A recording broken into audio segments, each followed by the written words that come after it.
जागतिक महिला दिनानिमित्त IIFL द्वारा फाइनेंशियल लिटरसी विषयावर सब बडावो रुपया जीतो किटी पार्टी बोनांजा कार्यक्रम हॉटेल जलपान येथे संपन्न। याबाबत वृत्त असे की वुमन्स डेच्या निमित्ताने संपूर्ण भारतात IIFL द्वारा फायनान्शियल लिटरसी वर 11 मार्च 2024 रोजी दुपारी 4 वाजता जलपान हॉटेल या ठिकाणी सदर कार्यक्रम घेण्यात आला, ज्यात प्रामुख्याने सब बडावो रुपया जीतो किटी पार्टी बोनांजा हा कार्यक्रम घेण्यात आला। कार्यक्रमाची सुरुवात टीम सहसचिव सौ सोनल बर्डिया यांनी नौकार मंत्राने कार्यक्रमाची सुरुवात केली, तर अध्यक्ष सौ कल्पना सिसोदिया यांनी आपल्या सर्व पाहुण्यांचे स्वागत केले। सचिव सौ स्वाती सिंघवी यांनी जीतो द्वारा घेण्यात येणाऱ्या वेगवेगळ्या उपक्रमांबद्दल माहिती दिली।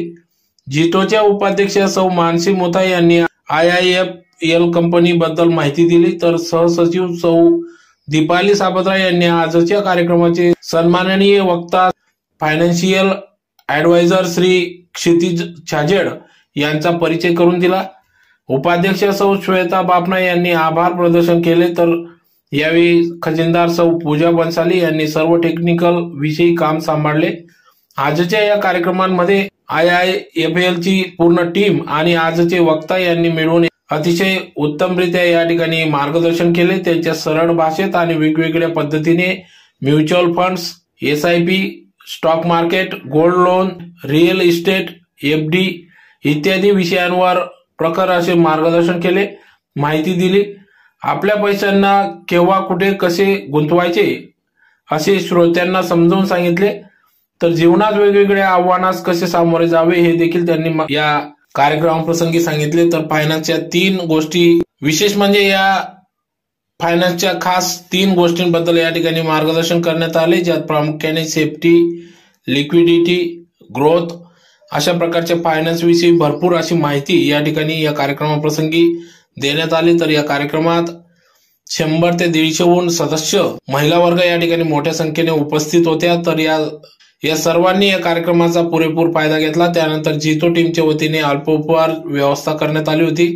तर अशाच प्रकारे जीतो लेडीज विंगच्या वतीने अनेक विविध कार्यक्रम घेण्यात येत असतात। दिनांक 31 मार्च रोजी हमेशा रन कार्यक्रम घेण्यात येणार असून यात देखील मोठ्या संख्येने सर्वांनी सहभाग नोंदवावा असे आवाहन जीतो जैन इंटरनॅशनल ट्रेड ऑर्गनायझेशन संघटनेकडून करण्यात आले आहे। Single thing, wholeheartedly. A big thank you to all non-Jito members to giving us time and a chance to serve them. सबसे इम्पोर्टेंट हमारी JW की लेडीज फैमिली जो हर समय हमें सपोर्ट करती है, उनका स्पेशल टाइम देती है और हर इवेंट को सक्सेसफुल बनाती है। So last and not the least, I have we express a lot of sincere thanks and gratitude to all of you attending this session. Thank you so much. Now I'll hand over to Mr.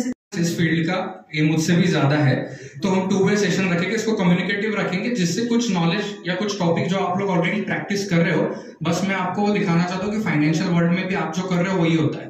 तो जैसे आपने बोला कि rate कि अगर खराब नहीं हो तो प्याज कभी कभी 80 रुपए kg भी होता है, कभी 10 रुपए kg भी मिलता है, कभी 20 रुपए kg भी। अगर आप 100 रुपए मतलब 100 kg प्याज 80 रुपए पे लेके आओ तो आपको 8000 रुपए तो आज चार्ज देना पड़ेगा जेब से। पर मैं वही बोल रहा हूँ कि क्या करो कि आप आज 10 kg लग रहा है तो 10 kg लाओ, कल जब 20 रुपए का होगा तब 10 kg लाओ। तो थ्रू आउट जब आप प्याज बाय करोगे और उसका कॉस्ट देखोगे तो 8000 रुपीज से ज्यादा नहीं होता है। इसको फाइनेंशियल वर्ल्ड में बोलते हैं रूपी कॉस्ट एवरेजिंग। आप लोग ये पहले से कर रहे थे, अब उसको बस नाम दे दिया, तो उससे क्या होता है कि आपने महंगे में भी नहीं खरीदा, एकदम सस्ते में भी नहीं खरीदा, कॉस्ट एवरेज बाय किया। तो इसको बोलते हैं रूपी कॉस्ट एवरेजिंग। इसके प्रिंसिपल पे पूरा आज म्यूचुअल फंड और SIP बेस्ड है। तो और मेरा एक है कि मैंने इनिशिएटिव रखा, मेरे को बोला गया था कि फाइनेंस एक बोरिंग टॉपिक है, कि हमारे लेडीज को आदत नहीं है सुनने का, पर जबकि इंटरेस्ट सबसे ज्यादा लेडीज को होता है फाइनेंस में, और उनको आदत नहीं है। तो मैंने इसलिए ये रखा है कि जो भी जिसको भी आंसर देना है प्लीज हाथ रेज करेगा, जो भी एक राइट आंसर देगा उसको आज चॉकलेट लेके जाएगा, क्योंकि पैसे की बात कर रहे हो तो फ्री में नहीं होना चाहिए। अगर आप आंसर दे रहे हो तो कोई ना कोई आपको रिटर्न मिलना चाहिए, ठीक है। तो यहाँ पे मेरा फ्रेंड है गौरव, जो मैं जब भी कोई, because he is someone who is handling your taxations, या उन्हें वो पता है। तीसरा पॉइंट जो आप सभी लोगों को रोकता होगा कि मेरे पास अथॉरिटी भी है मैं डिपेंडेंट भी खुद कर सकती हूँ। तीसरा होता है अवेयरनेस, क्या पर मुझे पता है कि ये पैसे का करना क्या है, और अगर मुझे पता है कि करना क्या है तो पर मुझे मार्केट में आज वो टूल्स कौन से अवेलेबल है वो पता नहीं होते हैं। जनरली क्या होता है, कोई ट्रेडिशनल ऑप्शन जो 40-50 सालों से चल रहे वही हमें पता होता है, हम लोग उसी में इन्वेस्ट करते जाते हैं। आगे हमें अवेयरनेस आज कम है। जैसे पहले टाइपराइटर्स यूज होते थे तो सबको पता थे, बाद में कंप्यूटर आ गए, सबको पता है। अब टाइपराइटर कंप्यूटर का जमाना गया, अब आ गए आईपैड्स और वॉचेस आ गए, सब आपके स्मार्ट टूल्स आ गए, एआई आ गया, आर्टिफिशियल इंटेलिजेंस। तो जैसे टेक्नोलॉजी साइंस अपडेट होते जाता है वैसे हर फील्ड में फाइनेंशियल नीड के हिसाब से, टाइम पीरियड के हिसाब से अपने आप को अपडेट करना बहुत जरूरी है। तो वो हम कवर करेंगे। और फोर्थ पॉइंट जो है सबसे बड़ा, एक होता है टैबू। टैबू होता है हमारे समाज में क्या कि नहीं पैसे की चीज है तो वो हस्बैंड ही देखेंगे, कि नहीं मेरे को पैसे नहीं संभालते आता, वो उन्हीं को बेटर आता है। तो मुझे पूछना है कि ऐसे कितने लोगों को लगता है, जेन्युइनली बताना, सिर्फ आइडियलिस्टिक होने के लिए नहीं, जेन्युइनली कितने लोगों को लगता है कि जब पैसे की बात आती है तो मुझसे बेटर मेरे हस्बैंड या कोई दूसरा मेल पर्सन मेरे फैमिली का हैंडल करता है, मुझसे बेटर हैंडल करता है? ऐसे कितने नहीं लगता है आज कि नहीं लोग husband will be the one who will be taking this. तो अब मेरे को ये कहना है कि ये फाइनेंस वगैरह जो हम लोग बड़े बड़े वर्ड्स बोलते हैं ना, ये एक्चुअल में कुछ नहीं है, वेरी बेसिक थिंग्स। और ये एक टैबू बन गया है सोसाइटी में कि mails can handle money better, क्योंकि वो बाहर जाके कमा सकते हैं। तो हमने ये अज्यूम कर लिया है कि इन्वेस्ट क्या करना है, सेव कैसा करना, वो उन्हीं को आता है। जबकि प्रैक्टिकलिटी में सेविंग और पैसे को बचाना ये आपसे बेटर मेल कर ही नहीं सकते। ये मैं मेरे पर्सनल एक्सपीरियंस से कह रहा हूँ। मेरी शादी को 1 साल हो गया है और एज अ एडवाइजर भी जो मेरे क्लाइंट से मैंने उसमें देखा है कि जितने फीमेल सेव कर सकती, इन्वेस्ट कर सकती, मेल उतना कर ही नहीं सकते। तो अब मेरा क्वेश्चन नंबर 1 है, पहले सबसे पहले हाथ ऊपर करके आंसर देना है। जिनको भी इनका नाम पता है उनका हाथ ऊपर होना चाहिए। आंटी आपका गौरव, उनको एक चॉकलेट। आंटी आपका नाम? नहीं आपका। इंडिया की फाइनेंस मिनिस्टर। तो एक जब वुमन पूरे देश का फाइनेंस चला सकती है तो खुद का फाइनेंस चलाना बहुत ही छोटी बात है। तो मैं आपको ये बोलना चाहता था कि फाइनेंस सिर्फ आदमियों का काम नहीं, आज सब आदमियों को भी फाइनेंस एक फीमेल सिखा रही है इंडिया में। फिर आपका अगला क्वेश्चन होगा कि ये सब चीजें तो हो गई, दूसरा पॉइंट था कि अवेयरनेस और नॉलेज, कि पैसे कहाँ इन्वेस्ट करना है, कि कैसे पैसे की सबको पता तो है कि मेरे पास पैसे इन्वेस्ट कहाँ करना है, ये किसी को नहीं पता होता है। अभी नेहा जी आपको छोड़ के कोई भी दूसरा, आप हाथ ऊपर करके मेरे को बता सकते हैं कि अगर आपके पॉकेट में आज अगर पैसे है और मैं आपको पूछूं कि कहाँ और कैसे इन्वेस्ट करना है, तो आपके पास कौन से ऑप्शन है हाथ ऊपर करके? गोल्ड। पहला answer is gold, stock markets, mutual fund और एसआईपी और म्यूचुअल फंड एक सेम चीज है जिसका कंसेप्शन मैं आपको बाद में क्लियर करूंगा। प्रॉपर्टी, आपने बराबर आपकी लाइन का आंसर दिया। ये है, उसके तरफ हम लोग जाएंगे। आंटी का आंसर था गोल्ड। तो आज पैसा आता है तो सबसे प्रिफर्ड आपकी बेस्ट चॉइस होती है, जो वुमन के लिए एक इमोशनल डिसीजन भी होता है, क्योंकि लिए आपके लिए वो सिर्फ इन्वेस्टमेंट नहीं होती, उसके इमोशंस आपके साथ जुड़े होते हैं, विच इज गोल्ड। और फैक्ट ये बोलता है कि इंडिया में जितना गोल्ड है उसका 40% ऑफ द गोल्ड तो हाउस होल्ड गोल्ड है इंडिया में। मतलब कंट्री में अगर 100 रुपए का गोल्ड होगा तो उसमें से 40% आज सिर्फ ज्वेलरी के इसमें। तो आप सभी के लॉकर में कितना गोल्ड है ये सबको पता है, ठीक है। दूसरा आंसर किसी ने कहा था कि शेयर्स, तो शेयर्स भी एक पॉइंट है, बट जैसे कि मैं देख सकता हूँ कि नए जनरेशन को या नए लोग हैं उनको शेयर मार्केट पता होता है, बट जैसे ट्रेडिशनल कि हम लोगों को पता नहीं होता, और जिनको पता भी होता है तो इतनी इंफॉर्मेशन उसकी होती नहीं है। थर्ड इज मेरे को किसी ने पता डिपॉजिट्स, तो बैंक एफडी सबका प्रिफर्ड चॉइस होता है जनरली कि पैसे आए मुझे सेव करने हैं, मैंने बैंक एफडी कर दिया। फोर्थ आंटी ने आंसर दिया था प्रॉपर्टी, तो रियल एस्टेट आ गया आपका प्रॉपर्टी। और एक आंसर मेरे को जो सुनने में आज अच्छा लगा और आईएफएल वालों को भी बहुत पसंद आया होगा कि लेडीज ने इनिशिएटिव अब ले लिया है to take the finances in their hand, which is mutual fund. तो म्यूचुअल फंड भी एक ऑप्शन है। पैसे इन्वेस्ट करते वक्त कभी भी 3 चीजें सबसे बेसिक देखी जानी चाहिए, वेदर आप कोई भी इंस्ट्रूमेंट में इन्वेस्ट कर रहे हो, वो स्टॉक मार्केट हो, म्यूचुअल फंड हो, गोल्ड हो, एफडी हो, कहीं पे भी 3 चीजें सबसे पहले सेफ्टी आपकी, कि मेरा पैसा सेफ रहने वाला है या नहीं, पहले सेफ्टी। सेकंड होता है लिक्विडिटी, कि पैसा मैं इन्वेस्ट कर रही हूँ पर मुझे जब जरूरत होगी मेरा पैसे मेरे काम आना चाहिए। ऐसा नहीं कि मैंने इन्वेस्ट कर दिया पर लॉ के मेरे को आज जरूरत है हॉस्पिटलाइजेशन की, या कोई घर में शादी है या सेलिब्रेशन है, या कोई भी रीजन कैसे, तो लिक्विडिटी ये सेकंड टॉपिक है जो आपको सबसे ज्यादा जरूरी है कि आपका पैसा आपके टाइम पे काम आना चाहिए, तभी वो एक इन्वेस्टमेंट कहलाएगा। थर्ड होता है ग्रोथ, कि पैसा हम लोग इन्वेस्ट क्यों करते हैं। आप तो कवर्ड में रख सकते, किसी को दो ही मत, सेफ भी रहेगा, लिक्विडिटी भी रहेगी कि जब चाहिए जब यूज करते आएगा, और सेफ्टी कि मेरे पास मेरा पैसा है।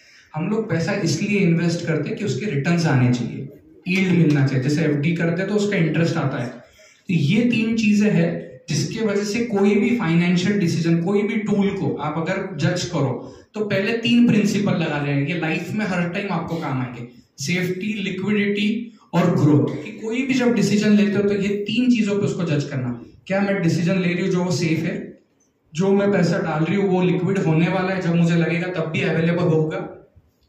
तीसरा होता है आपका यील्ड, कि ये पैसा जितना मैं डाल रही हूँ उतना अच्छे से बढ़ेगा नहीं बढ़ेगा। सबसे इंपॉर्टेंट टॉपिक कि आज जिस चीज पे हम बात कर रहे हैं कि पैसा बढ़ना चाहिए, सिर्फ कमाना और सेव करते तो सबको आता है, लेकिन वो बढ़ना चाहिए। पहला प्रिफर्ड चॉइस है बैंक्स। बैंक में दो तरीके से पैसा पड़ा होता है, एक आपका सेविंग अकाउंट, दूसरा बैंक में जाके करते हो एफडीज। सेविंग अकाउंट में आज कहीं पे भी इंटरेस्ट रेट है 3%। मतलब क्या, अगर आपके अकाउंट में आज 1 लाख रुपए है, 1 साल बाद उसकी वैल्यू हो जाएगी 1,03,000 रुपए। ये आपका बैंक का सेविंग इंटरेस्ट रेट है, जो भी पैसा बैंक अकाउंट में पड़ा है। दूसरा होता है बैंक का सबसे preferred choice after gold, ladies में जो देखा जाता है वो होता है फिक्स्ड डिपॉजिट। कि आज आपने बैंक को 1 लाख रुपए दे दिया, बैंक आपको 1 साल बाद, एफडी का इंटरेस्ट रेट होता है हमेशा 6 to 8% के बीच में, तो 1 साल बाद बैंक आपको 1,07,000 रुपए देंगे। ये तो एकदम बेसिक फाइनेंस है, अभी तक सबको ये ध्यान में आ रहा होगा। अभी पर एक बेसिक चीज हम लोग जो गड़बड़ करते हैं, पहले सबसे बेसिक चीज जो हम लोग गलत कर देते हैं कि हमें लोगों का पैसा, हम लोग को बल लगता है कि 1 लाख का 1,07,000 हो गया एफडी में, या मेरा बैंक अकाउंट में 1 लाख का 1,03,000 हो गया। लेकिन पैसे का सबसे बड़ा दुश्मन होता है इन्फ्लेशन, जो कि आप लोगों का भी सबसे बड़ा दुश्मन है। आपका घर का बजट जो डिस्टर्ब करता है उसको बोलते हैं इन्फ्लेशन, महंगाई। कि आप लोगों को भी प्रॉब्लम देती है क्योंकि हमेशा गुड्स की प्राइसेस बढ़ती जाती है, लेकिन आपको घर खर्चा चलाना है सेम प्राइसेस में। इन्फ्लेशन सबको तकलीफ देता है। तो मैंने एक इन्फ्लेशन का एग्जाम्पल रखा है कि जो चीजें आपको 2023 में लेने के लिए अगर 1 लाख रुपए टोटल लगे हैं, तो अगले साल वही चीजें 2024 में लेने के लिए आपको 1,06,900, 6 से 7% की महंगाई हर साल बढ़ रही है रिटेल मार्केट में इंडिया में। और ये ऑल ओवर द ग्लोब होता है, कोई कंट्री का कम होता है, कोई कंट्री का ज्यादा होता है। पर इंडिया में ये रेट है कि अगर आपका पैसा 1 लाख रुपए आज है, आज आप 1 लाख में जो चीजें ले पा रहे हो, अगले साल वही चीजें लेने के लिए आपको करीबन 6-7 रुपए एक्स्ट्रा देने पड़े। इसको बोलते हैं इन्फ्लेशन। तो एक चीज तो ध्यान में आ गई हमारे कि जो आपका सेविंग अकाउंट में पैसा पड़ा है वो निगेटिव हो रहा है, क्योंकि पैसा बढ़ रहा है 3% से, पर महंगाई बढ़ रही 6-7% से। तो आप हर साल आपका पैसा 4% से निगेटिव कर लेते हो आपको। दूसरा इसके बाद एक आता है, ये रूम में बैठा हुआ गोल्ड भी कैलकुलेट करो तो कुछ करोड़ों का गोल्ड होगा आज हम सबके पास में। तो गोल्ड 2 फॉर्म्स में आप बाय करते हो, एक तो आप हार्ड गोल्ड बाय करते हो, तो इन टर्म्स ऑफ ज्वेलरी। अब गोल्ड का डाटा 1964 से गवर्नमेंट के पास अवेलेबल है, और मैंने जो बोला था कि 3 प्रिंसिपल सब जगह लगाने हैं, सेफ्टी, लिक्विडिटी और यील्ड। एफडी में सेफ्टी है, सेफ्टी 100% है। लिक्विडिटी टिल समवॉट एक्सटेंड है, जब मुझे चाहिए तभी मिलेगी, तो एफडी तोड़नी पड़ेगी तो इंटरेस्ट रेट नीचे आ जाएगा, और एफडी अगर मैच्योर हो रही तो लिक्विडिटी है। पर क्या यील्ड है? यील्ड बिल्कुल नहीं है, क्योंकि क्या जो रेट से महंगाई बढ़ रही वही रेट से आपका पैसा बढ़ा, तो आपने सरप्लस कमाया ही नहीं। अब उसके बाद आ गया गोल्ड। गोल्ड में भी 3 प्रिंसिपल लगाने, सेफ्टी, तो गोल्ड सबसे ओल्डेस्ट एंड सेफेस्ट मीन है इन्वेस्ट करने का। सेफ्टी के इस पे हमेशा गोल्ड को रेटिंग अच्छी मिलती है। फिर लिक्विडिटी, तो लिक्विडिटी भी है कि आप कोई भी ज्वेलर के पास जाके आप सेल ऑफ कर सकते हो गोल्ड आप सेल ऑफ कर सकते हो। और तीसरा यील्ड है क्या, तो आज आपको क्या लगता है कि गोल्ड आप लोग की प्रेफर चॉइस क्यों रखी है? क्योंकि आपने बचपन से देखा है, आपके पेरेंट्स ने आपको बोला होगा, आपके मदर्स ने बोला होगा, या कोई भी जो बड़े आपके घर में से सबने बोला होगा कि सोना ले ले, सोना तो बढ़ता ही है। और नहीं अभी तो आगे जाके काम आएगी। अब ये दो चीजों पे हमेशा औरतें गोल्ड बाइंग करती कि पैसा आ गया, मुझे दूसरा कहीं कुछ समझ नहीं आ रहा कि क्या करूं, तो सबसे प्रिफर्ड चॉइस क्या, आप गोल्ड ले लेते हो कि आगे काम में आएगा, कोई शादी में वगैरह, या तो मेरा पैसा सेफ रहेगा और बढ़ते भी रहेगा। तो क्या गोल्ड सही में उतने डिस्टिंक्टिव मार्केट से बढ़ता है क्या जितना बढ़ना चाहिए? जैसे एफडी और सेविंग अकाउंट नहीं बढ़े, तो आज हम गोल्ड का एग्जांपल देखेंगे। गोल्ड की मैंने प्राइसेस निकाली है, डाटा इंडियन गवर्नमेंट की तरफ से सबको अवेलेबल है मार्केट में कि गोल्ड का रेट आपका जो 10 ग्राम का 1 तोले का रेट कौन से ईयर में कौन सा था और क्या प्राइस है। तो आपको पता चलेगा कि अब बहुत लोगों की मैरिज एनिवर्सरीज ये ईयर में आएगी, अगर यहाँ पे ऑडियंस ऐसा है तो आपको आपके शादी के टाइम के गोल्ड का रेट पक्का याद रहेगा। 1984 में 10 ग्राम का रेट था आपका 1970 रुपीज, 1970 इतना सस्ता था गोल्ड तब। 1994 में था 4,500, 2004 में 1 तोले का रेट था 5,850, 2014 में हो गया 28,000 और 2024 में हो गया 67, जो आज का करंट रेट है। ये गोल्ड है लेकिन हार्ड गोल्ड का, ज्वेलरी का नहीं। अगर आप ज्वेलरी का रेट निकालोगे तो अब मेरे को ये बोलना है कि गोल्ड को भी 3 पैरामीटर पे जज किया। लास्ट 2004 से लेके 2014 ये गोल्ड, ये ड्यूरेशन में जिसने 2004 में या 2003 में 2002 में जिसने बाय किया है उनके लिए अच्छा टाइम था, क्योंकि उसके बाद अगले 10 साल तक गोल्ड ने 17% तक की रिटर्न दी है। मतलब आपकी बैंक एफडी जो 3 साल में करने वाली थी, आपके गोल्ड ने वो 1 साल में किया है। कि आपको एफडी अगर 18,000 रुपए 3 साल बाद करके दे रही थी, तो गोल्ड उस दिन 1 लाख का 18,000 3 साल में हुआ था। और उसके लास्ट जो 10 साल 2014 से लेके 24 तक 9.7% का रिटर्न गोल्ड ने दिया है। तो इसमें एक चीज ध्यान में आती है कि बस एक ही डेकेड था, एक ही 10 साल थे जिसमें गोल्ड ने बहुत ज्यादा एप्रिसिएट किया। वो क्यों था? क्योंकि 2004 से लेके 2014 के बीच में जो आंसर्स हमें मिले कि share market, Indian stock market, ये ऑल ओवर वर्ल्ड ये कोलैप्स हुए थे 2008 में यूएस हाउसिंग बबल की वजह से। तो जब भी इन लोगों को एक सिक्योरिटी पे डर लगता है कि हाँ मेरा पैसा अनसेफ है, तो लोगों की फर्स्ट प्रेफर चॉइस होती है मेटल्स।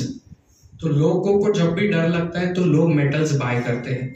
पोस्ट कोविड भी गोल्ड बाइंग बहुत ज्यादा हुई, क्योंकि लोगों का विश्वास मार्केट, एफडीज, बैंक यहाँ से कम हो गया था कि मेरा गोल्ड हमेशा मेरे पास रहता है और बढ़ता रहता है। तो जब कभी भी इकोनॉमिक डिस्टर्बेंस आते हैं तो मेटल्स और गोल्ड की प्राइसेस बढ़ जाती है। पर अगर क्यूमुलेटिव काउंट किए कि गोल्ड ने आज तक टोटल हर साल कितना रिटर्न दिया है, तो उसका रेट आएगा लास्ट 40 साल का रेट अगर निकाले 1984 में जो गोल्ड लिया था 1970 रुपए का, और आज 2024 में उसकी प्राइस है 67,000 जो आपके 10 ग्राम की, तो गोल्ड ने रिटर्न दिया है सिर्फ 9%।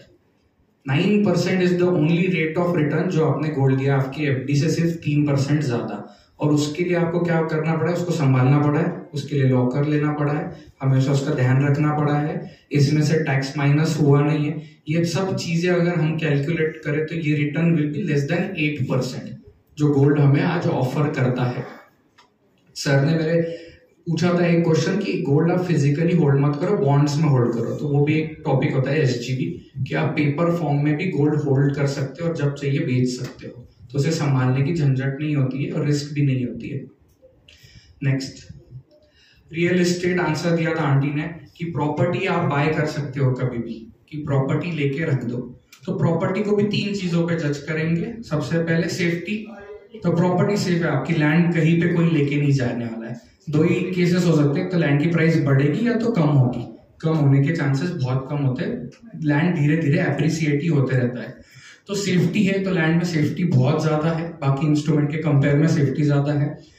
उसके बाद आता है आपकी लिक्विडिटी। तो लैंड में लिक्विडिटी बिल्कुल भी नहीं होता है। रीजन भी, जब आपको चाहिए कि मुझे आज मेरा प्लॉट बेच के मेरे पास पैसे आए, और वो गारंटीड नहीं है कि जैसा बायर आप ढूंढ रहे हो वो बायर तुरंत आपको मिलेगा। तो लैंड में लिक्विडिटी में पैसा अटक जाता है, ये एक होता है कि, और अगर बायर मिल रहा है आपको तुरंत, तो क्या वो आपकी जो एक्सपेक्टेड प्राइस है वही प्राइस पे बायर मिल रहा है क्या? तो लैंड में लिक्विडिटी ये एक कंसर्न होता है हमेशा। और लैंड का यील्ड भी डिपेंड करता है। तीसरा पॉइंट था कि लैंड में यील्ड आता है क्या पैसा, तो यील्ड भी डिपेंड करता है कि अगर आप प्लॉट बना के उसको डेवलप करके बेच रहे हो तो यील्ड बहुत अच्छा है। पर अगर आपके लैंड के आसपास कोई गवर्नमेंट प्रोजेक्ट्स आ जाए, कोई फैक्ट्री सेटअप हो जाए या कहीं पे कोई कैलेमिटी आ जाए, तो लैंड के प्राइसेस डिपेंड करते हैं कि कौन सी लैंड है और कहाँ लैंड है। तो लैंड के लिए एक कोई फिक्स रेट नहीं है, कुछ लैंड साल भर में डबल भी होते हैं और कुछ लैंड 10 साल तक सेम प्राइस पे भी होते हैं। तो लैंड में yield is not guaranteed. Second चीज, दूसरा चीज, लैंड में लिक्विडिटी का एक इशू आता है कि अगर आप नसीब अच्छा होगा तो तुरंत आपको बायर मिल जाएगा, आपको लिक्विडेट हो जाएगा, बट अगर आपको नहीं तो रुकना पड़ेगा। और 3 प्रॉब्लम लैंड के इसमें हमेशा आते हैं। जो पहले है कि लैंड लेने के लिए, जैसे मैंने देखा गया था कि लैंड लेने के लिए हमेशा पैसे बहुत ज्यादा लगते हैं। आपके थीम का नाम था किटी पार्टी बोनंजा, तो उस पे से मुझे याद है कि capital oriented land investment, real estate, ये कैपिटल ओरिएंटेड है कि पैसा बहुत ज्यादा लगता है आपको, तो सबके पास उतने फंड्स अवेलेबल नहीं होते, तो लैंड ये ऑप्शन लेफ्ट आउट हो जाता है हमारे केस में से, क्योंकि उतने फंड सबके पास अवेलेबल नहीं होते। तीसरा मैं बोला कि लिक्विडिटी का प्रॉब्लम होता है, और जब कभी भी अगर आप लैंड बाय करते हो तो उसके लिए आपको हमेशा प्रॉपर्टी टैक्सेस पे करने पड़ते हैं, क्योंकि आपने एक प्रॉपर्टी होल्ड की है तो प्रॉपर्टी एंड वेल्थ टैक्सेस पे करने पड़ते हैं, उस पर मेंटेनेंस करना पड़ता है, उसका ध्यान देना पड़ता है। ये शेयर्स भी आंसर, अभी ये वर्ड से तो सब नोन होंगे। क्या मुझे कोई हाथ ऊपर करके एग्जैक्ट बता सकता है शेयर का मीनिंग क्या होता है?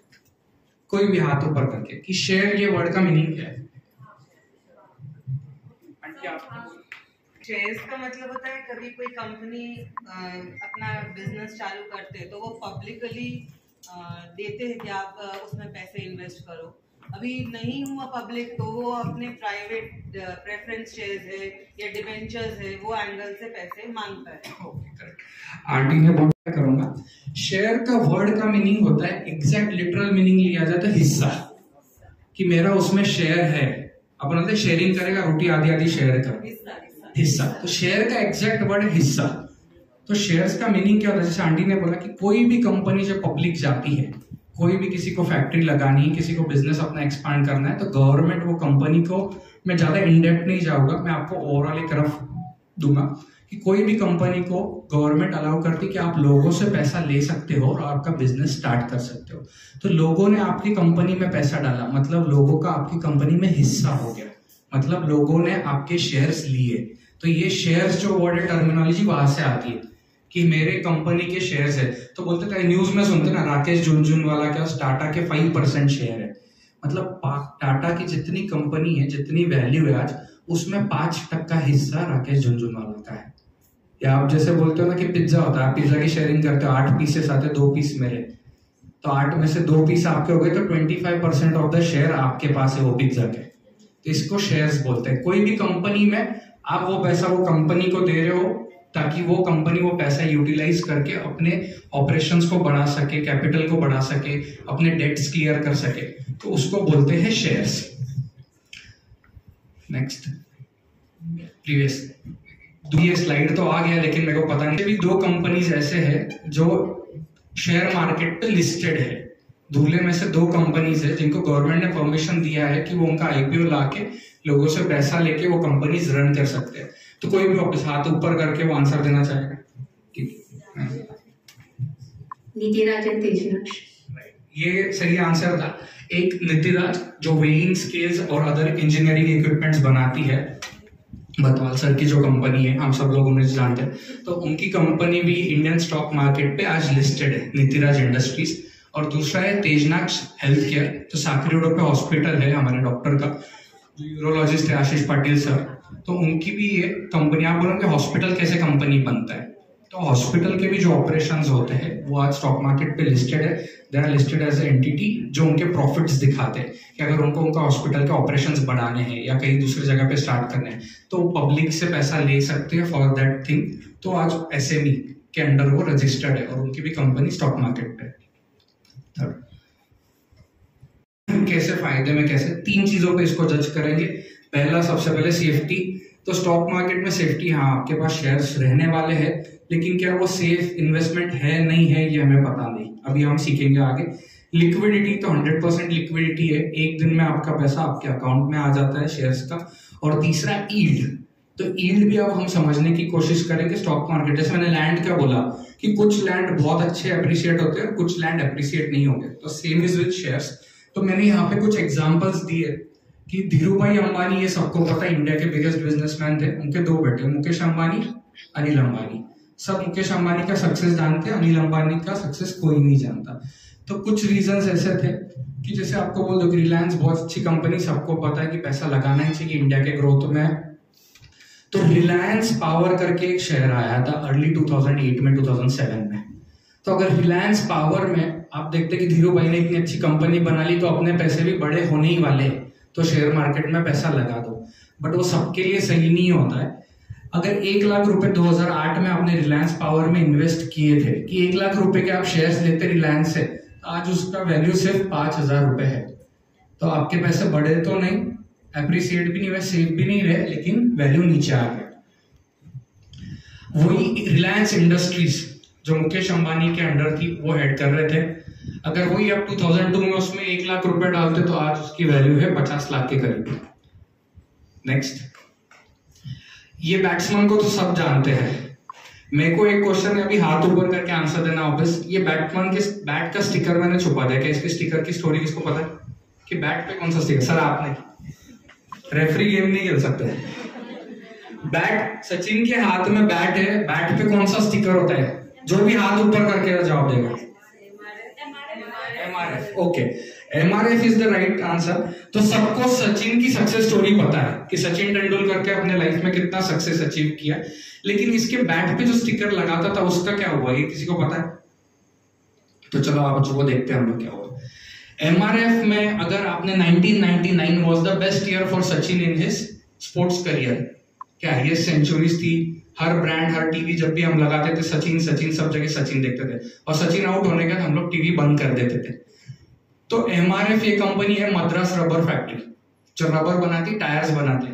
अगर 1 लाख रुपए 1999 में डालते थे 20, आज उसकी वैल्यू है 72 लाख रुपीस।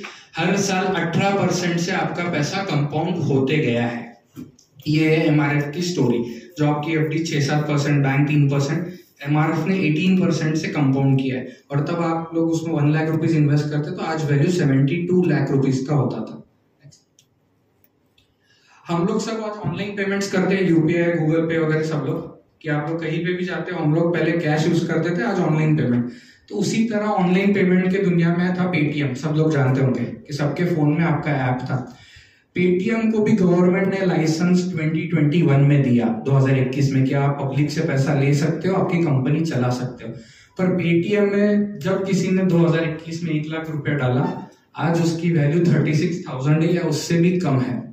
तो ये सारे एग्जाम्पल्स दिखाने का मेरे को तरीका क्या था कि इंडियन स्टॉक मार्केट पे सेफ्टी, ये जो पहला क्वेश्चन है हमारा, उस पे एड्रेस किया कि कुछ कंपनीज ऐसी है जिन्होंने एक्स्ट्राऑर्डिनरी बहुत अच्छा पैसा कमा के दिया अपने इन्वेस्टर्स को या अपने हिस्सेदारों को, लेकिन कुछ कंपनीज ऐसी भी है जहां पे ये पैसा डूब गया है, या तो वैल्यू बहुत कम है या रिटर्न नहीं आया है।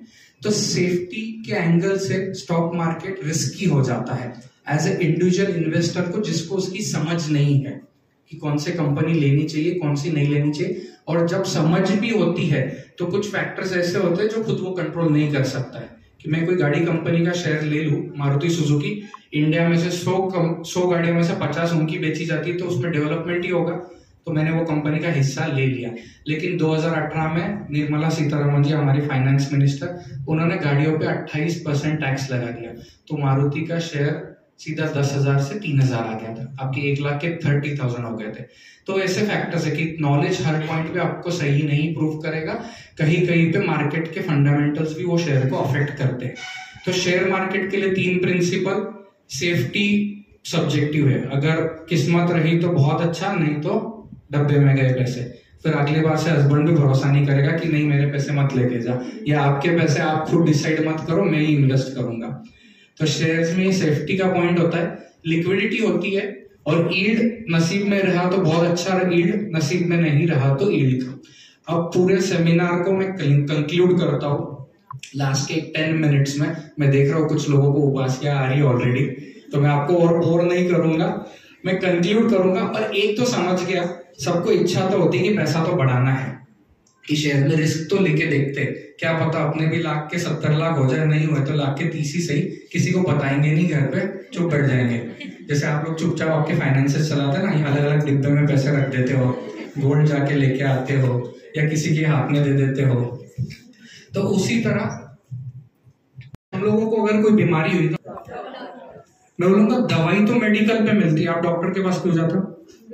प्रिस्क्रिप्शन देगा, जांच करेगा। मेरे को आंसर मिला कि कौन सी दवाई लेनी वो नहीं पता।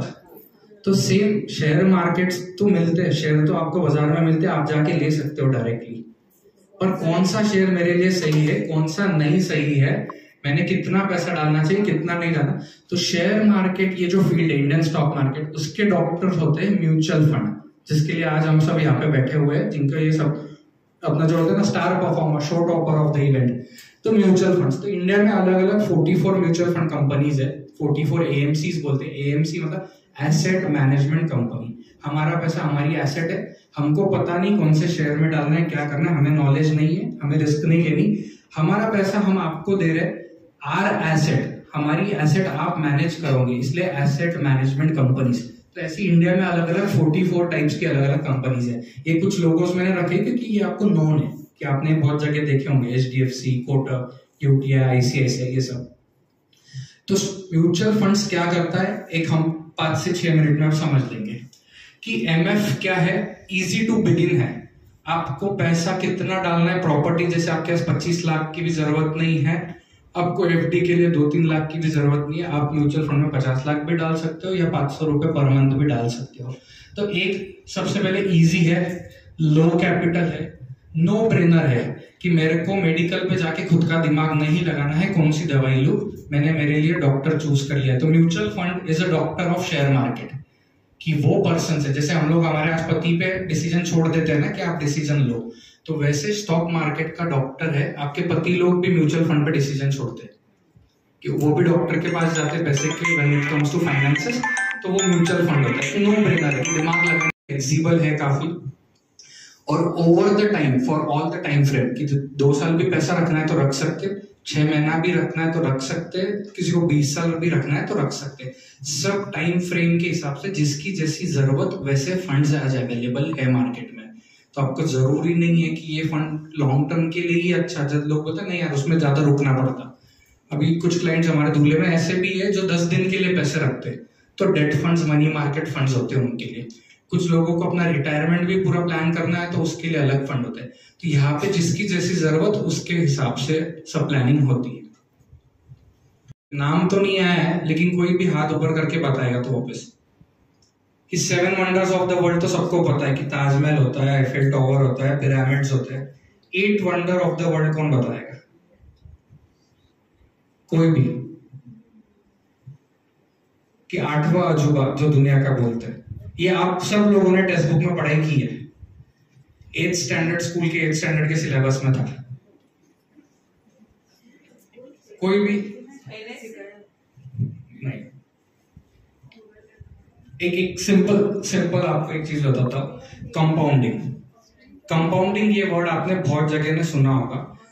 कंपाउंड इंटरेस्ट ये वर्ल्ड का 8वां अजूबा है। जिसने समझ लिया उसने जिंदगी बना ली, जिसने नहीं समझा वो हम लोग FD और गोल्ड ही लेते रह जाएंगे जिंदगी भर। तो कंपाउंडिंग ऐसा चीज है, अगर आपके फायदे में है तो आप बहुत बेनिफिशियल हो, और अगर आपके नुकसान में है, जैसे अगर आपने लोन लिया हुआ है तो आप कंपाउंडिंग इंटरेस्ट पे करते हो, और अगर आपने लोन नहीं लिया, आप इन्वेस्ट कर रहे हो तो आपको कंपाउंडिंग पैसा बढ़ते जाता है। तो कंपाउंडिंग कैसे वर्क करता है मैं एग्जाम्पल दिखाऊंगा।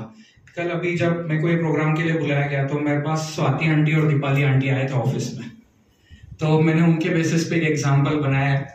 मैंने एक रफ, अगर एज ऊपर नीचे कैलकुलेट की होगी तो डांटना मत, मैंने अप्रोक्स पकड़ा था कि कंसिडरिंग स्वाति आंटी की एज है 45 और दीपाली आंटी की एज है 40, और जैसे आप लोगों का हर मंथ होता है ना कि आपकी बीसी चलती है, किटी चलती है, मेरी मम्मी भी जाती रहती है बहुत सारी, मैं पूछता हूँ कितनी बीसी है तारी, हर महीना में तो 5-6 दिन तो बाहर ही रहते।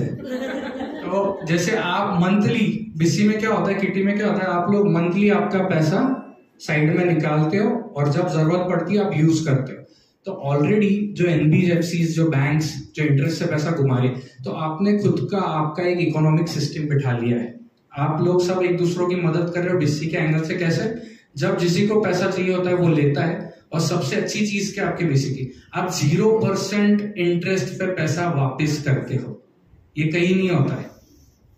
तो ये आदमी लोग भी नहीं कर सकते। आदमी लोग भी जब पैसा घुमाते हैं तो बैच के साथ लेते हैं, या आप औरत, तो मैं बोल रहा था ना कि आप लोग सब डेली लाइफ में आपकी प्रैक्टिसेस कर रहे हो, बस उसको आपको पता नहीं है कि फाइनेंस में भी वही है।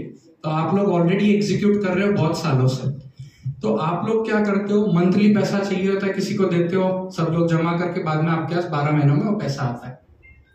तो मैं आप सभी लोगों को रिक्वेस्ट करूंगा कि IIFL या कोई भी आपके जो फाइनेंशियल एडवाइजर्स होंगे उसके पास जाके आपने आपकी एक बीसी चालू करनी है। और वो बीसी ऐसी कि जैसे आप मंथली आप पैसे जमा करते हो, आप भी पैसे जमा करोगे। बस ये डिसाइड करना है कि आपका गोल कौन सा है, तब वो पैसे मैं वापस लूंगी, तब तक उसको हाथ लगाना नहीं है। तो उसका जादू कैसे होता है आप देखते हैं। कंपाउंडिंग कैसे काम करता है। एक सिंपल इंटरेस्ट होता है। कंपाउंडिंग क्या होता है मैं 1 मिनट में समझा। सिंपल इंटरेस्ट, आपने 1 लाख रुपए बैंक में रखे, उसके 1 साल बाद आपको 1,07,000 मिल गए। Simple interest 7% is was the interest. अब कंपाउंडिंग क्या होता है, आपने 1 लाख रखे, 1,07,000 रुपए हुए, आपने वापस क्या किया, मेरे को नहीं चाहिए, आप 1,07,000 की वापस FD कर दो। तो नेक्स्ट ईयर जो इंटरेस्ट आएगा 1,07,000 रुपए पे आएगा। अब अगले साल उसकी वैल्यू हो गई 1,15,000 रुपए, क्योंकि आपको 7,000 इंटरेस्ट नहीं आया, आपको 1,07,000 पे इंटरेस्ट आया। अगले साल आप क्या कर रहे हो, 1,15,000 को वापस FD कर रहे हो। तो लोग जो FD रिन्यू करते जाते हैं ना कि पढ़ी मैंने, मेरे पैसे को हाथ ही नहीं लगाया, तो आपने देखा होगा वैल्यू बढ़ते जाती। तो उसमें आपका कंपाउंडिंग का रेट क्या है, 7% से आपके पैसे कंपाउंड होते गए। अब जो म्यूचुअल फंड्स है उसमें मैंने एक एवरेज एक्सपेक्टेड रिटर्न पकड़ा है कि लास्ट 50 साल का हिस्ट्री का डाटा है कि म्यूचुअल फंड्स में कंपाउंडिंग पैसा कितने रेट से होता है। तो 15% मैंने एक एवरेज रिटर्न पकड़ा है। तो Swati aunty, Deepali aunty, 2 aunty का एग्जांपल मैं यहाँ पे लेता हूँ। 5,000 रुपए मंथली आज से सेविंग स्टार्ट किया। एक का एज है 45, एक का एज है 40। 5,000 रुपए मंथली मतलब कहते हैं ईयर में आपने 60,000 रुपए की नई बीसी स्टार्ट कर ली। दोनों जब 60 पे पहुंचेंगे बोलेंगे रिटायर हो गए, अभी हमको घूमने जाना है। 60 पे जब दोनों पहुंचेंगे तो वो पैसे निकालने आए हैं। और उनका स्वाति आंटी के लिए 15 साल तक उन्होंने पैसा रखा, सेम वे दीपाली आंटी ने 20 साल तक पैसा रखा। तो अभी 60,000 रुपया साल का 10 साल में हो गए 6 लाख रुपए, 15 साल में हो गए आपके 9 लाख रुपए। स्वाति आंटी ने 9 लाख रुपए आज तक साइड में निकाल लिए होंगे। 15% से पैसा कंपाउंड होते गया। क्या हुआ, 60,000 पे ब्याज आया, फिर ब्याज पे ब्याज, ब्याज पे ब्याज, और पैसे वो लोग ऐड करते रहे। तो 15 साल बाद स्वाति आंटी के पास पैसे होंगे 33,42,531 अगर 15। और यही क्या हुआ, दीपाली आंटी 5 इयर्स पहले से कर रही है तो उनकी बट ऑब्वियस है कि इन्वेस्टमेंट भी ज्यादा हुई। और 5 साल में कितना सिर्फ उन्होंने ऐड किया एडिशनल 3 लाख रुपए, क्योंकि 60,000 रुपए साल के, तो 3 लाख का ही डिफरेंस दिखेगा। 9 लाख इन्वेस्टमेंट और 12 लाख इन्वेस्टमेंट।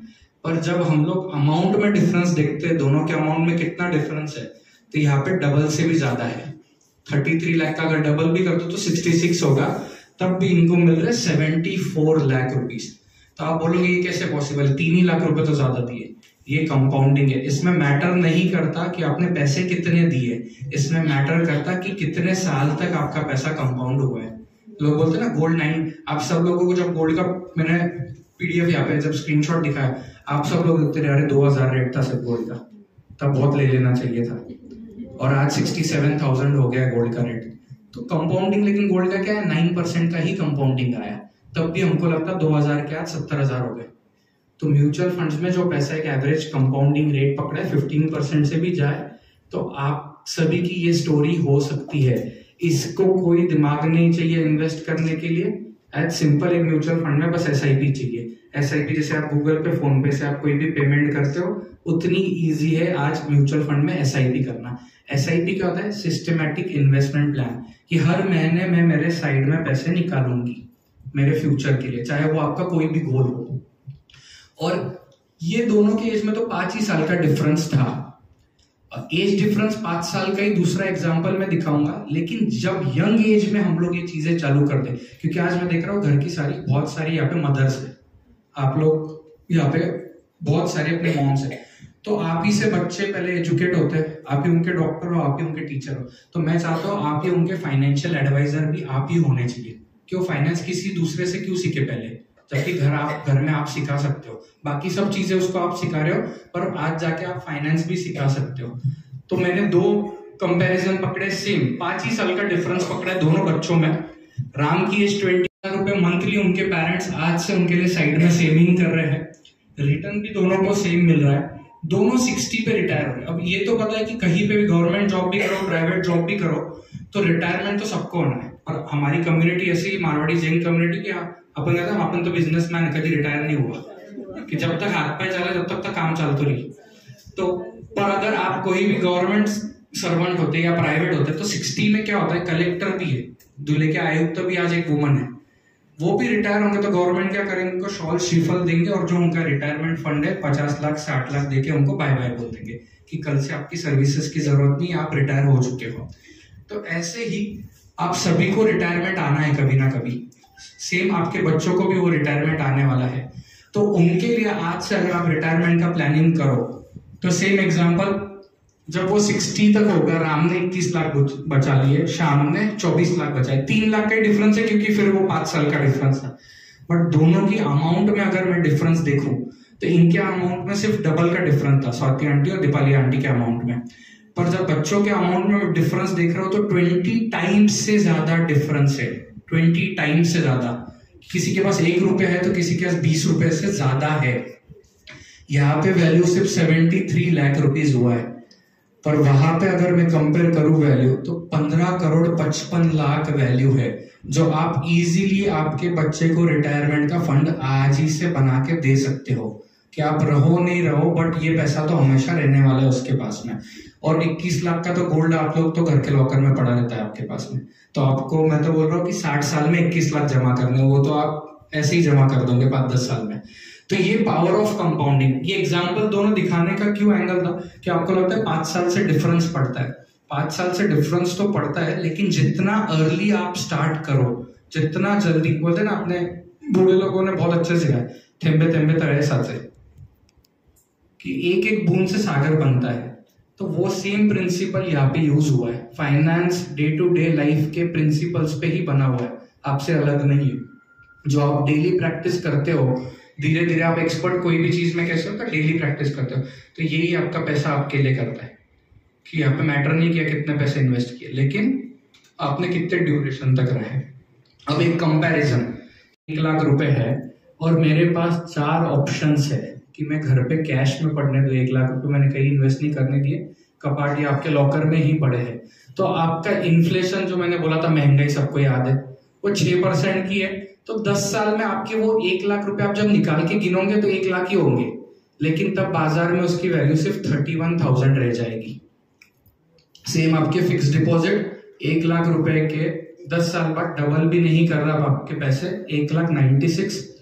गोल्ड जो आप लोग लेते हो हमेशा 8% मैंने पकड़ा है, जो टैक्स वगैरह सब पकड़ के होगा, तो 10 साल में आपका गोल्ड 1 लाख का जो था उसकी वैल्यू होगी 2,15,000। और वही म्यूचुअल फंड्स में आपकी वैल्यू 10 साल बाद 1 लाख की हो जाती है 4,04,000। तो डिफरेंस इतना बड़ा होता है। तो जो आप बोलते हैं अवेयरनेस नहीं है, पता नहीं है, शेयर्स कहाँ लेने, इक्विटी कहाँ लेने, ये कॉम्प्लेक्स चीजें समझ में नहीं आती, पैसे लॉस हो गए, हो गए।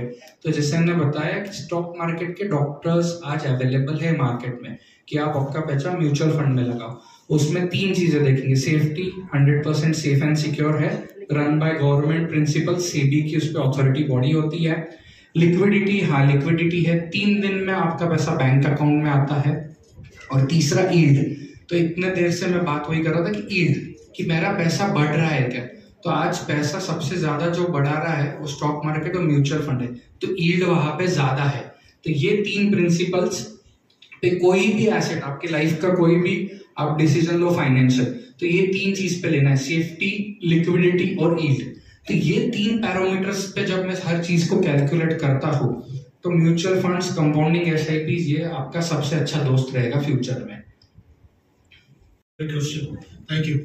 So before ending the session, मैं IFL नासिक से हूँ, so मेरा कॉन्टैक्ट डिटेल्स यहाँ पर मैं स्क्रीन पे दे रहा हूँ। अगर आपको कभी भी IFL के लिए, IFL के थ्रू एडवाइजरी सर्विसेज चाहिए, you can always contact us. अपने आप को बहुत ज्यादा लाइक करना चाहिए ना, तो आप आंटी मत बोलो। बहुत अच्छे लाइक्स मिलेंगे आपको, बहुत ज्यादा फॉलो करेंगे सब लोग, तो आंटी तो बोलो ही मत आप। दिया हुआ है, क्या वही म्यूचुअल फंड में काम कर सकता है कि नहीं कर सकता है? एंड सेकेंडली कि म्यूचुअल फंड को ऊपर से कंपनी से कुछ मिलता है कि वो ये काम करते हैं हमारे लिए, जिनके अंडर में वो शेयर मार्केट में इन्वेस्ट करते हैं? शेयर मार्केट पहला क्वेश्चन एड्रेस करूंगा कि कौन बेच सकता है म्यूचुअल फंड। इसका NISM का एक एग्जाम होता है, म्यूचुअल फंड डिस्ट्रीब्यूटर एग्जाम जो होते हैं 5A NISM, national institute for security market के अंडर हेड किया जाता है। तो अगर जो भी कोई पर्सन वो एग्जाम क्लियर करता है वो आपका म्यूचुअल फंड एम्फी डिस्ट्रीब्यूटर जो होता है वो बन सकता है, म्यूचुअल फंड सेल कर सकता है। और आपका एग्जैक्टली सेकंड क्वेश्चन क्या है की कोई टिप मिलेगी, इसको बोलते हैं अनफेयर। चाहूंगी, आपने अभी गोल्डन बॉन्ड के लिए बताया, तो आप इसके बारे में थोड़ा ब्रीफ में बताएंगे कि गोल्डन बॉन्ड क्या है, इसका नॉलेज हमें दे सकते हैं? बता देता हूँ, इसको बोलते हैं SGB, सोवरेन गोल्ड बॉन्ड्स। ये इशू किए जाते हैं गवर्नमेंट की तरफ से, हर 6 महीने या साल भर में इसका इशुएंस का डेट आता है कि 4 दिन आते हैं, 3 दिन आते हैं, तब आप ये बॉन्ड खरीद सकते हो। बॉन्ड मतलब क्या, आप बोलोगे गोल्ड को मैं पेपर में कैसे बाय कर लिया, कि गोल्ड तो गोल्ड होता है, पेपर पे कैसे क्या आ जाएगा गोल्ड। तो आप गवर्नमेंट को पैसे देते हो, SGB सोवरेन गोल्ड बॉन्ड्स, आपको बॉन्ड के उतनी यूनिट्स मिलते हैं। सपोज आपका गोल्ड का रेट जैसे अभी 67,000 है, तो 1 ग्राम का रेट हो गया 6,700 के करीब, तो आपके उतने नंबर ऑफ SGBs आपको मिलते हैं जितने मल्टीपल में आप 6,700 देते जाओगे। सपोज आपने 67,000 रुपीज पे किया, तो आपके पास 10 गोल्ड बॉन्ड है। और गोल्ड बॉन्ड क्या ऑफर करता है, एक सेफ्टी सिक्योरिटी कि पेपर है, कोई चुरा नहीं सकता, चुरा भी गया तो उसके काम का नहीं, क्योंकि उस पर मेरा नाम है, वो फट भी गया, गुम भी हो गया, तो आप वापस वेबसाइट से दूसरा डाउनलोड कर लो। तो एक सेफ्टी देता है कि गोल्ड को संभालने का जो टेंशन होता है वो नहीं संभालना पड़ता है। दूसरा, आप लोग प्रेफर करते हो गोल्ड की ज्वेलरी लेना, तो ज्वेलरी में मोड़ने तोड़ने के जो चार्जेस होते हैं, घट जो होती है, वो बॉन्ड में नहीं होते। बॉन्ड में एक्चुअल रेट जो मार्केट में चलेगा तब वो पॉइंट पे बेचा जाएगा। तीसरा एक पॉइंट, गोल्ड लेते वक्त आपको GST लगता है 3% का, आपको बॉन्ड्स लेते वक्त वो नहीं लगता। फोर्थ पॉइंट, आप जब भी गोल्ड लेते हो तो आपका गोल्ड लॉकर में पड़ा है, उसकी वैल्यू बढ़ रही है, लेकिन आपका फायदा तभी होगा आप जब जाके बेचोगे। वैल्यू इन टर्म्स ऑफ बढ़ रही है, लेकिन वैल्यू बढ़ के आपका क्या फायदा, आपको तो कुछ नहीं मिला। आप जब गोल्ड बेचोगे तब आपका फायदा होने वाला है। SGB में वैसा नहीं है, आपने SGB होल्ड किया है तो आपको साल भर में 2.5% का इंटरेस्ट मिलता है। जैसे आपके पास 1 लाख का SGB है तो आपको उसके 2.5% मतलब 2,500 रुपए आपको साल भर में मिलेंगे। और वो कैसे मिलते हैं, 1.25 सवा% इंटरेस्ट मिलता है हर 6 महीने में। तो SGB इस तरीके से वो वर्क करते हैं, और तकरीबन 5 या 8 साल की उनकी मैच्योरिटी होती है कि उसके बाद अगर आप बेचो तो उस पर टैक्स भी नहीं लगता, 100% टैक्स फ्री होता है। तो SGB ये एक ऑप्शन है। और SGB वही रेट पे उस दिन आपका पेपर सेल होगा जो 10 साल बाद 5 साल बाद गोल्ड का जो लाइव मार्केट में वैल्यू है वो वैल्यू पे, जैसे आप गोल्ड सेल करते हो आप पेपर सेल करोगे, तो उसकी वैल्यू भी गोल्ड पे ही डिपेंड करती है कि कितना बढ़ रहा है कितना घट रहा है। ऐसा मेनली कि आपने ये प्रोग्राम हम लोगों को स्पॉन्सर किया, थैंक यू सो मच क्षितिज भैया कि ये सब चीजें हमारे लैंग्वेज में हमारे लोगों तक आपने पहुंचा दी। फ्रेंड्स, एक और अनाउंसमेंट है, अपना जो 31 मार्च को फन रन होने जा रहा है उसका पोस्टर और जर्सी लॉन्च भी हम लोग यहाँ पर एक फोटोग्राफ के साथ कर रहे हैं। तो मैं सारे जीतो मेंबर्स को यहाँ पर बुलाना चाहूंगी, एक छोटा सा फोटोग्राफ। जीतो लेडीज विंग धुलिया की ओर से आज हमने फाइनेंशियल लिटरेसी के अंडर फाइनेंशियल फेस्टा बढ़ाओ रुपया किटी पार्टी बोनेंजा ऐसा एक इवेंट लिया जो पूरा IIFL टीम ने स्पॉन्सर किया।